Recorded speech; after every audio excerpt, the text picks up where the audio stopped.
Zaxby's, indescribably good. We're visiting with Darrell Williams, talking a little Auburn football. Of course, Darrell, former Auburn Tiger, former Viger Wolf, and let's talk about the Tigers a little bit. Okay. First game, Utah State. Pretty much everybody thought they should have won that one by more. Second game, Mississippi State. People thought that the Bulldogs would probably win that one. So what's your gut feeling? Where is this team right now? Well, the beginning of the season, the Utah State game, what a lot of people need to realize is that Utah State is a very, very experienced team. They brought a lot of seniors to that particular ball game, and I think Coach Chiswick expected the team to struggle a little bit. This particular team is burdened with the expectations of what happened last year with the national championship team, where people have to realize that very few of these kids actually contributed to that national championship, that particular national championship team, but they're burdened with the responsibilities of carrying those wins along. But if any coach has the pulse of his team, it's Coach Chiswick. I mean, he's done a fantastic job in gauging and really understanding what happened in that first game, knowing he has some inexperienced guys that we're going to struggle a little bit, but again, keeping everything in perspective and going in and making the changes within 1 week, and the team overall came out and played a lot better this past weekend.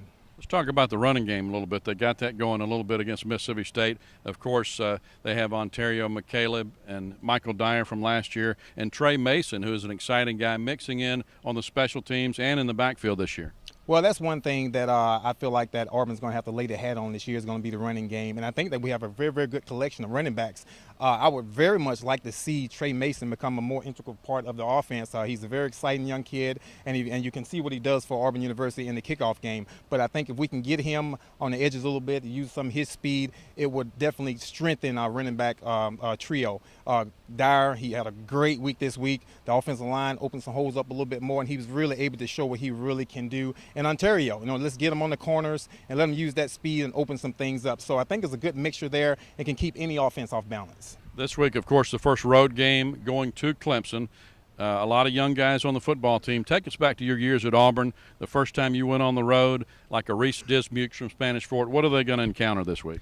Well, one thing about having that Mississippi State game under their belts, they played against a high-caliber opponent, okay? So that part of it won't be a surprise to them because they've played between the trenches with those guys. But, again, it's a little bit different when you go on the road in a hostile environment. Clemson is really very, very similar to Auburn University as far as the environment and atmosphere there. I really don't think the kids are going to be too overwhelmed with it.